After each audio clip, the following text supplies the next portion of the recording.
Hello everyone. Welcome to my channel. I hope everyone is having a wonderful day. Before starting the video, please go ahead and hit the subscribe button and give this video a like up. The young and the restless Victor has a talk with Katie and Johnny. Nick convinces Nikki to back down, and Kyle wants to kick Audra to the curb. All products and services featured are independently chosen by editors. However, soaps.com may receive a commission on orders placed through its retail links, and the retailer may receive certain auditable data for accounting purposes. In Paris, Trashy and Alan are in the Parisian bar. She asks what or who he's looking for. Alan just wonders if Martin had come there before the night he met Ashley there. He wonders if he was a regular and if someone might think he's his late brother. He's not sure what that would look like. Tracy warns what he finds out could be worse than what he already knows. Alan worries that someone is owed an apology. Tracy reminds him he's not his brother and urges him to forgive himself. Tracy wonders if this will give him peace of mind. Alan goes on about Martin being so sick. He didn't know how bad it was. Tracy thinks he needs to stop torturing himself. Alan has to wonder what Martin's endgame was, what he put Ashley through. He hates that. There was a time they shared everything.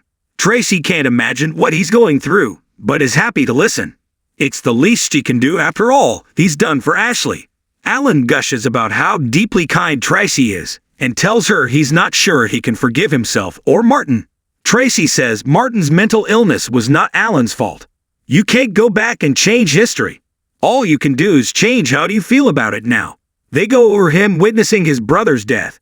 She points out that grieving is a process. Alan knows she's right. Tracy teases that she's created characters who are psychologists and maybe should have a degree. Alan marvels about her being such a beautiful woman with a fascinating career. He needs to hear about her. At the Tack House, Victoria and the kids make a list of what they want to do this summer. Victoria says Claire has a list of movies she thinks they'll love. Katie just remembered she has friends to see. They can have movie night without her. Victoria asks her to give her new sister a chance. Katie snarls, "What's the point?" She questions why Claire has to live there. Isn't she a nanny for the Abbotts? Couldn't she live with them? At the ranch, Victor tells Nick he and Nikki are very proud of the man he's become. Nikki echoes this sentiment. Nick thanks his parents. Victor asks if he's spoken to Victoria about rejoining him at Newman Enterprises. Nick didn't think he needed to since she agreed to go to Newman Media with their mom. Victor reminds him that's not what he wants. Nikki sniffs. "So, you're saying that what I want is not important?" Victor says he cares about what Nikki wants. They just disagree on this. Nikki complains that handing it to Adam is a big red flag. She needs to come back to work. Victor asks why they're fighting about this. Nikki fumes that Newman Media is her domain and he's telling her she has no say in how it's run. Nick sides with his mother. Victor's irked that he just expressed his gratitude and now he's arguing with him. Nikki says their son values both of his parents and her opinion. Victor thinks the only side is what's best for Newman Enterprises. Nikki rants that nothing is ever easy with Adam. No one knows that better than Nicholas. Nick agrees with both of them, but feels his mother should be able to go back to work if she wants to. Victor says it's not happening. End of discussion. With that, he walks out of the room. Audra finds Kyle at the club bar and notes he left the meeting at the ranch without telling them his answer. Kyle says working together requires trust. Audra suggests they start with mutual tolerance. Kyle says, "Not with you." Audra asks why he didn't tell Victor no right away. Kyle was trying to be polite, but he thinks she already knows his answer. "No way in hell." Audra tells Kyle she tried to tell Victor he'd be a hard sell. Kyle says it's not a negotiation. He wonders if the mustache knows about their history. What makes him think they should team up? Audra feels it doesn't matter. She knows a good opportunity when she sees it. Kyle thinks this is all about money and a power grab for her. Audra counters that only someone born into it would make it sound so petty. She tells him this would be their own company to run as they see fit. Won't you even consider it? Kyle wants to know what she's up to. Audra insists she has no agenda and says Victor implied he's not happy and might be open to opportunity. Kyle doesn't want to go from bad to worse. Audra says they could dominate at Glissade. Victor promised to be a silent partner and expressed great faith in him. Most importantly, that's not a man you want to say no to. Kyle wouldn't be turning down working with him. he be saying no to working with her? Is he supposed to erase all the double dealings she pulled on him? She argues they pulled things on each other. Audra asks what she can do to change his mind as Diane walks in. She finds it interesting that they have their heads together and asks, "What's this all about?" Audra tells Diane she approached Kyle to make amends since she's experienced some good fortune. Diane snarks at her about Tucker. Audra says he's the past and she's starting fresh. Diane says she knows from experience the only way is to succeed in spite of him. Audra says she's highly motivated. Diane wonders if she's highly motivated or desperate. Audra decides to leave. Diane asks Kyle what is going on and what exactly Audra wants him to keep an open mind about. At the Tack house, Victoria tells Katie they're not going to throw Claire out of her home. She knows she's sad about losing the other house, but they have each other. Johnny pleads for Katie to cut Claire some slack. Just then, Victor arrives and greets his grandchildren.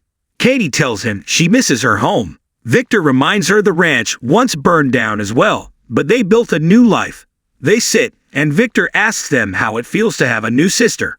Johnny says she seems nice. Victor says she's very sweet and has always wanted a sister like Katie to love. Katie asks, "Really?" Victor goes on about how it feels to grow up feeling lonely as he did. They must embrace Claire, love her, and make her part of the family. Nick and Nikki walk into society, with her fuming about Victor refusing to listen to her. Newman Media is her jurisdiction. Nick admits him wanting Adam there doesn't sit right. Maybe he thinks there's tension between him and his brother. Nikki wonders if that's actually the case. In Paris, Alan asks Tracy to start from the beginning. Tracy laughs at him calling her family a dynasty. Talk turns to her performing with Danny Romalotti. Alan's impressed. Tracy says she was sheltered by her brother and sister, so it was a freeing time in her life. When their mother walked out on them, her father was their rock. It was his boundless love for the three of us that really made him a giant. After he was gone, they became the Three Musketeers.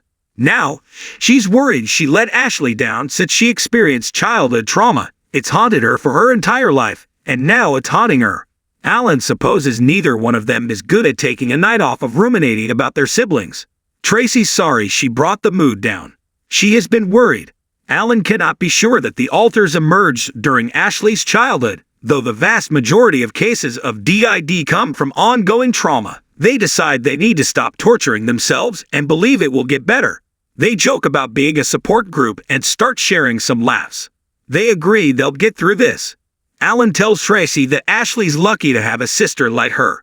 He suggests they have another glass of wine and maybe he can convince her to sing a rock song. Trash laughs that she'll take the wine and a rain check on the song. In society, Nick tells his mother he and Adam have never been in a better place. Part of that may be because he feels for what he's going through with Connor, but he's never once shirked his duties at Newman because of it. Nikki wonders if Victor's offering this opportunity as a distraction for Adam. Nick feels that doesn't make sense. Working as a team has been successful, and now Victor wants to break it up. Nikki worries he's displeased with her work. Nick reassures her. Nikki asks what it is then. Why is he so determined to make all of these changes? Nick suggests they take a step back and let his dad have this one. He's hyperprotective of her. If he thinks she needs more time, nothing will change his mind. He thinks, if they're being honest, Adam is the best choice for Newman Media. Nikki wants to go back to work, but Victor's agenda is getting in the way. Nick says he's not going to admit there's more to it. He suggests she focus on her charity work. Nikki won't be able to think about Adam, who will never want to leave if he gets in at Newman Media. At the Tack house, the kids leave and Victoria thanks Victor for intervening on Claire's behalf. She just wants her family to live in peace. Victor thinks it will all work out in time. Victoria asks, what about at Newman? She wants to understand why he doesn't want Nikki back at Newman Media right now. Victor claims it's about her recovery. Victoria asks, why Adam? Victor says he can step right in. Once his wife is 100%, she can come back. The most important question is whether or not she'll come back to Newman Enterprises. I want you to. Victoria sighs and agrees to give it some serious thought. In the club, Kyle tells Diane to ease up. He and Audra were just in the same place at the same time. Diane worries she was hitting on him. She's trouble. Kyle informs his mother she doesn't get to dictate who he spends time with. You need to stop putting me in my place. Diane tells him the disdain he has for her is written all over his face. Kyle says it's all her, making up conflict out of thin air. Diane feels she's tried everything, but nothing gets through to him. Kyle says she's blowing it out of proportion. Diane doesn't think so, and she feels they need to revisit this whole work dynamic when his father gets back from Paris. Maybe the solution is to lay down an ultimatum. Kyle asks, "Really? Like what?" Diane says, "Like, get in line, or you'll be fired." Kyle smirks. "Do you really think you can get Dad to sign off on that?" Diane says he's the co-CEO of Jabot and his boss. He's been removed from the company before, and it could happen again. "You have had warnings, Kyle, many of them. But you refuse to change your behavior." She accuses him of being unprofessional, questioning her authority at every turn, and putting a huge deal in jeopardy. Victor walks in as Diane gets off her bar stool and informs Kyle that she's put up with his behavior long enough, but he hasn't changed. "I think we both need to make some decisions." She storms past Victor and out the door. Victor joins Kyle and asks if he just told his mother he's looking for greener pastures.